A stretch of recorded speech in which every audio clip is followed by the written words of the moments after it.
What if the traits you're most proud of were born from the pain you never wanted to face? Every wound leaves a trace, not just on the surface, but deep within the structure of your psyche. Carl Jung believed that the most powerful parts of who we are, the protector, the giver, the healer, are often masks our unconscious builds to survive. But what if you could uncover what pain taught you to become? Maybe you've always been the strong one, the one who never breaks, or the invisible one, the one who stays quiet to keep the peace. Or maybe you've spent your life giving to others, hoping someone would finally give back. These aren't just behaviors. These are identities shaped in the dark, forged in the fire of silent suffering. In today's video, you won't just hear questions. You'll meet parts of yourself you didn't even realize were waiting to be understood. You'll discover the hidden traits you developed to survive emotional pain, and more importantly, how to begin healing them. Not by erasing who you are, but by remembering who you were before the world told you to become someone else. This is more than a test. This is a guided reflection based on Carl Jung's deepest insights into trauma, adaptation, and the path to individuation. So, are you ready to meet yourself? Take a deep breath, and let's begin. Most people walk through life, never realizing how their behaviors, reactions, and even strengths were sculpted not by joy, but by survival. Carl Jung, the father of analytical psychology, said that until you make the unconscious conscious, it will direct your life, and you will call it fate. That means many of us are living out patterns that were never consciously chosen, but inherited from pain. Emotional wounds from childhood, betrayal, abandonment, rejection. These don't just go away. They bury themselves in the unconscious. And in that quiet place, they begin shaping who you think you are. You might become the one who never asks for help, because once asking was met with silence. You might be the one who always gives, because you were taught your worth depended on being needed. Or maybe you learned to be silent, to shrink, to disappear, because being visible made you a target. These are not flaws. These are survival strategies. But over time, survival is not enough. What kept you safe may now be keeping you small. This video is your invitation to explore that hidden architecture of your personality. Through a series of self-reflective questions, rooted in Jungian thought and psychological insight, will help you uncover the hidden trait you developed in response to pain. And once you see it, you gain the power to choose, to heal, to become. Because the truth is this: behind every protector is a child who once felt unsafe. Behind every giver is a heart that longed to be chosen. And behind every healer is someone who once had no one to turn to. You don't have to reject who you've become, but you do deserve to understand it, and if you're ready to go deeper. So stay with me, because what we'll discover today may just explain everything you've never been able to put into words. The invisible one. When disappearing was the only way to feel safe, imagine being a child who learned far too early that being seen wasn't always safe. Maybe there were harsh words, maybe there was silence, maybe there was absence or coldness or rejection. So your unconscious did what it was designed to do. It protected you. Carl Jung taught us that the unconscious is the great guardian of our psyche. When our external world becomes threatening, the unconscious steps in quietly, instinctively, guiding us to behave in ways that will keep us safe, even if those behaviors cost us our authenticity. And so, without even realizing it, you became invisible. You learned to be quiet, to take up less space, to not ask for too much. You learned to smile even when it hurt, to stay calm even when you wanted to scream. You became an observer of life rather than an active participant, and little by little, you began to fade from yourself. This invisibility isn't a flaw, it's a form of adaptation. It was your armor, your strategy for survival in a world that didn't feel safe. People who become invisible often carry the deepest sensitivity. They can read a room without a word being spoken. They sense when something's wrong before anyone admits it. They hold empathy like a secret language, but the cost of invisibility is steep. When you hide for too long, you begin to lose your own. Reflection. You forget what you love because you've only ever asked what others need. You ignore what hurts because acknowledging it would risk confrontation. You shape-shift to fit in, and somewhere along the way you forget how to simply be.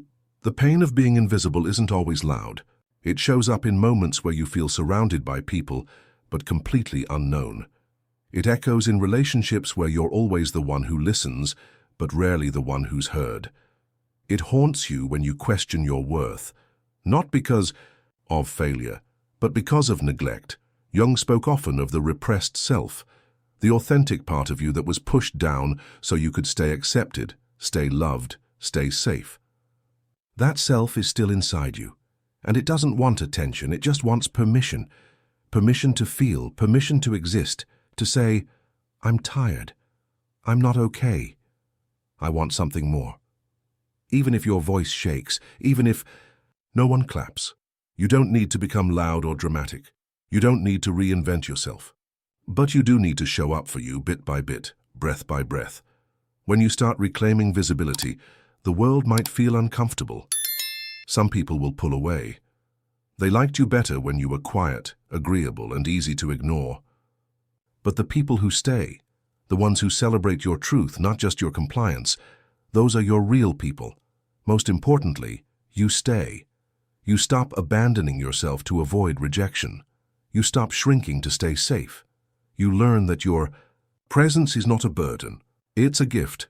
Maybe for years you've been praised for how low maintenance you are, for how calm and easygoing you seem, but inside, something's been screaming. And now, that voice deserves to be heard. Jung once said, "The privilege of a lifetime is to become who you truly are. And becoming yourself starts by being willing to be seen, not just in your achievements, not just in your kindness, but in your anger, your boundaries, your opinions, your grief. You don't have to be seen by everyone. You just have to stop hiding from yourself." So today, take one small risk. Say how you really feel. Choose what you truly want.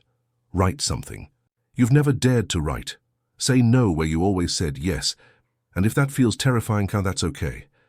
Healing the wound of invisibility means recognizing that what once protected you no longer defines you. You can keep the wisdom, you can honor the past, but you no longer have to disappear in order to belong, because the truth is, you were never too much.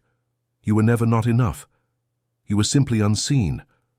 But now, you get to change that. You get to become visible. Not to impress, not to prove, but to finally exist. The protector. Strong outside, wounded inside, there's a kind of strength that doesn't show up in loud words or bold gestures. It shows up in silence, controlled, composed, calculated. It's the strength of someone who's been hurt and who's vowed, never again. You walk through life with armor. Not because you want to fight, but because you refuse to be hurt the same way twice. You've become independent, resilient, and reliable. People admire your strength, your discipline, your ability to endure. But what they don't see is the weight you carry beneath it all. Carl Jung described this phenomenon as identification with the persona, a mask we create to function in the world. The protector's mask is competence, capability, stoicism. But underneath you there is fear, there is exhaustion. There is a heart that longs to rest. You didn't become guarded by accident. At some point, someone broke your trust. Maybe it was a parent who betrayed your emotional safety, a partner who left without explanation, a friend who disappeared the moment you needed them most. And in that moment you learned, to be vulnerable is to be weak. To rely on others is to invite pain. So you stopped depending on anyone. You started fixing things yourself, solving problems before they explode. Staying 3 steps ahead, always in control, because control feels safer than chaos, and solitude feels safer than disappointment. But here's the paradox. The very walls that protect you also isolate you.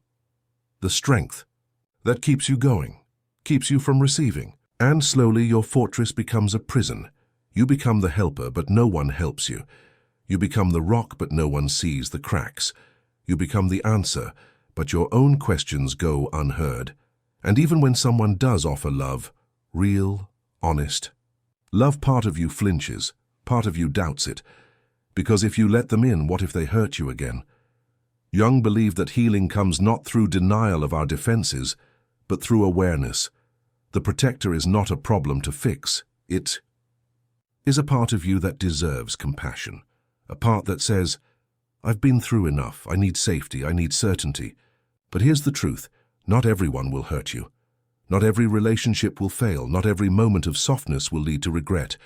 There are people who can hold your truth without judgment. There are moments when your vulnerability will be the very thing that deepens connection. The journey isn't about tearing down your walls. It's about building doors, openings where you choose who gets in, boundaries that protect you, not from love, but from harm. Start small. Let someone know when you're struggling. Say yes when someone offers help. Admit that sometimes even you feel overwhelmed. You don't have to lose your strength to find softness. You can be powerful and tender. You can be capable and human. True strength isn't about how much you carry alone. It's about knowing when to let go, when to lean in, when to trust again, not recklessly but intentionally. And yes, some people will still disappoint you, but you'll recover, because now you're not the same wounded child who had no choice. You are aware, you are conscious. You get to decide. Jung once said, knowing your own darkness is the best method for dealing with the darkness of other people. You know what betrayal feels like. You know what absence feels like. And because of that, you show up with fierce loyalty and integrity. But don't forget, you are worthy of the same devotion you give. So if your default is to protect, ask yourself, what would it feel like to be protected? To be held, seen, supported. It may feel unfamiliar at first, like walking barefoot after years of wearing armor, but there is freedom in that exposure. There is healing in that trust, and if you're afraid, let that be okay. Courage doesn't mean you're fearless. It means you act despite the fear. So here's your invitation, to soften, to allow, to open just a little, because you are not here to be a fortress. You are here to be alive. The giver. When love becomes a mask for pain, you've always been the one who gives. The first to ask how someone's doing, even when your own heart is breaking.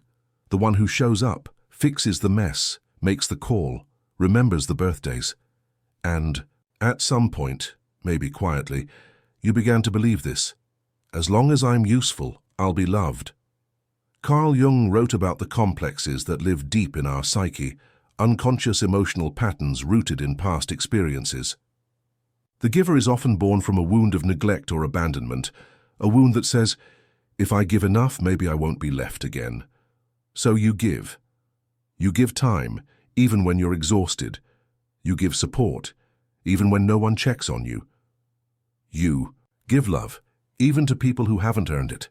Because giving feels safer than asking. Because being needed feels like being wanted.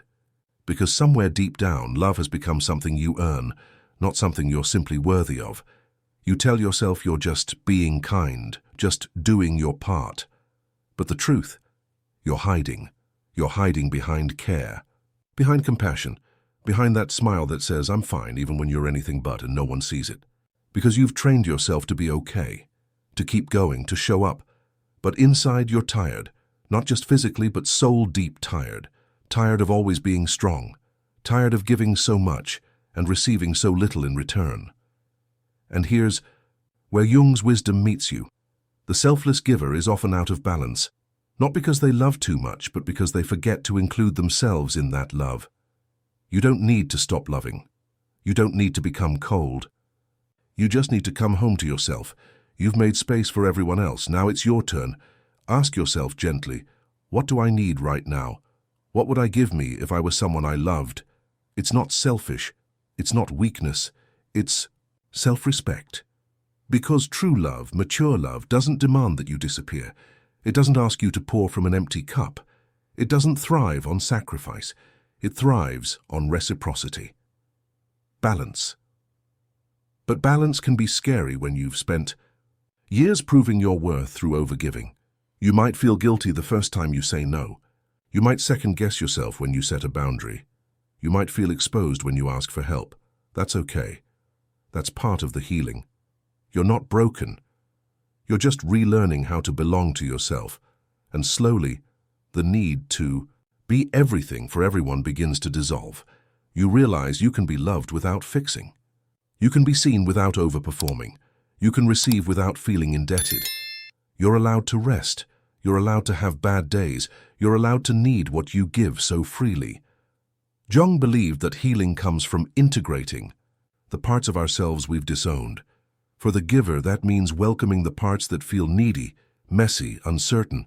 It means saying, I don't always have to be okay. I don't always have to hold it all.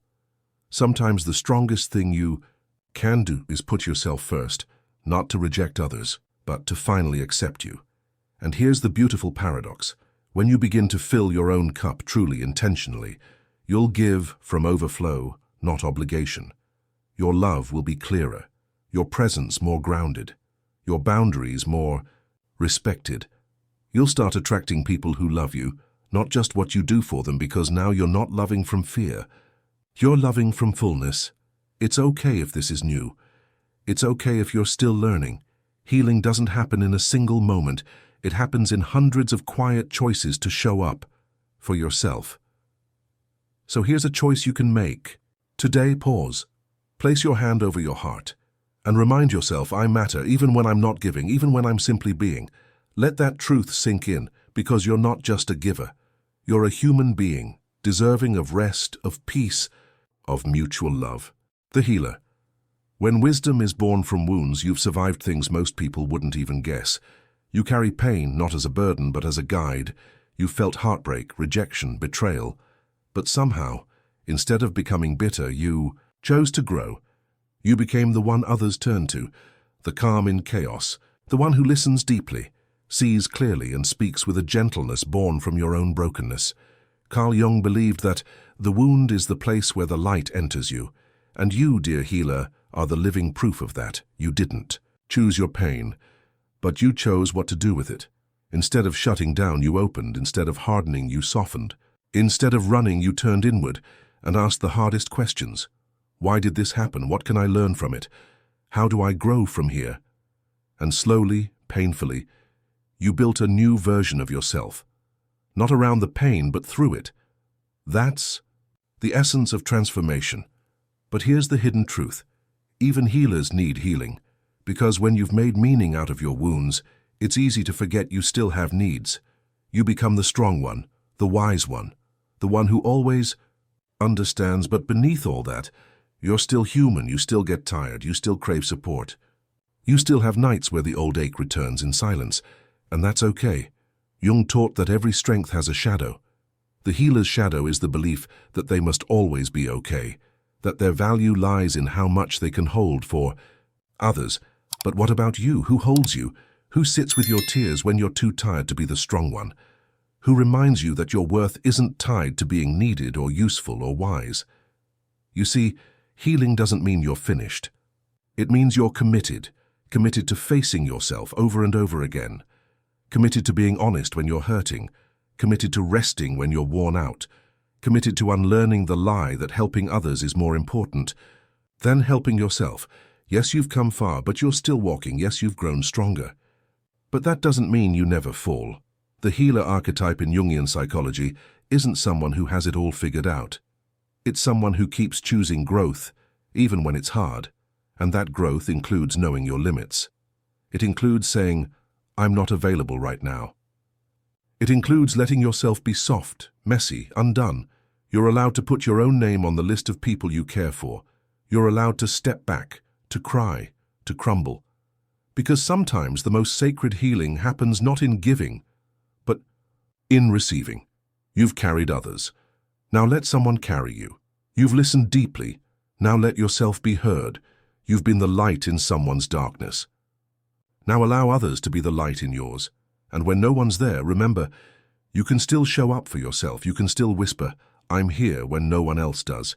You can still breathe deeply, ground your body, and remind your heart.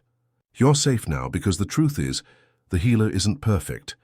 The healer is brave, brave enough to return to their wounds, not to bleed, but to tend to them. Brave enough to admit, I don't have all the answers, but I'm willing to stay present. I don't know what healing looks like today, but I trust it's still possible. Jung said the greatest tragedy is to live without knowing the self, and your pain has led you closer to it. You've met your shadows. You've held your inner child. You've asked the hard questions, and every time you chose to stay, to feel, to grow, you stepped deeper into your purpose. You're not here to fix everyone. You're not here to carry the world. You're here to be real, to be human, to be whole, to be in process. Healing isn't a destination. It's a practice. And you are the practitioner. So take a moment, close your eyes, breathe in, feel your own presence. You are here. And that matters. More than what you do, more than what you give, more than how much you know. You are worthy, even when you're not healing anyone but yourself. Let that truth root deep inside. Because your light? It was never dependent on your usefulness. It was always yours. Your story is not a label, it's a map. Maybe you recognized yourself in one of the archetypes, or maybe you saw parts of yourself in all of them. The invisible one, the protector, the giver, the healer. Each one is not a flaw, but a response to pain. Each one was a brilliant, instinctive strategy, crafted by a younger version of you trying to survive, and that's something to honor. But now, you're here. Not just surviving, but awakening. Not just adapting, but transforming. Carl Jung believed that everything repressed eventually returns in search of integration, and this is your moment, not to fix yourself, but to reclaim yourself, to recognize the silent child who disappeared, just to feel safe, to forgive the armor you wore just to get through the day, to soothe the exhaustion of always giving, to offer gentleness to the part of you that's tried to heal everyone, except yourself. You don't have to stay in survival mode anymore. The world is not the same place it was when your wounds first formed. And you are no longer the person who was hurt. You are evolving. And evolution takes time, so be patient, be kind, be slow. Let go of the shame for how long healing is taking. You are not late. You are becoming. And as you become, you give others permission to do the same. So today, just take one step, one breath, one brave moment of honesty. And if you're ready to go even deeper into this path of inner healing and self-mastery, you'll find a powerful ebook in the pinned comment, a guide that helps you understand your mind, your emotional patterns, and how to take back your power without controlling everything. Because real strength is born when you stop running and start listening. You don't need to be more. You just need to remember who you were before the world told you to hide. You are not broken. You are becoming whole. Your story isn't over. It's just beginning.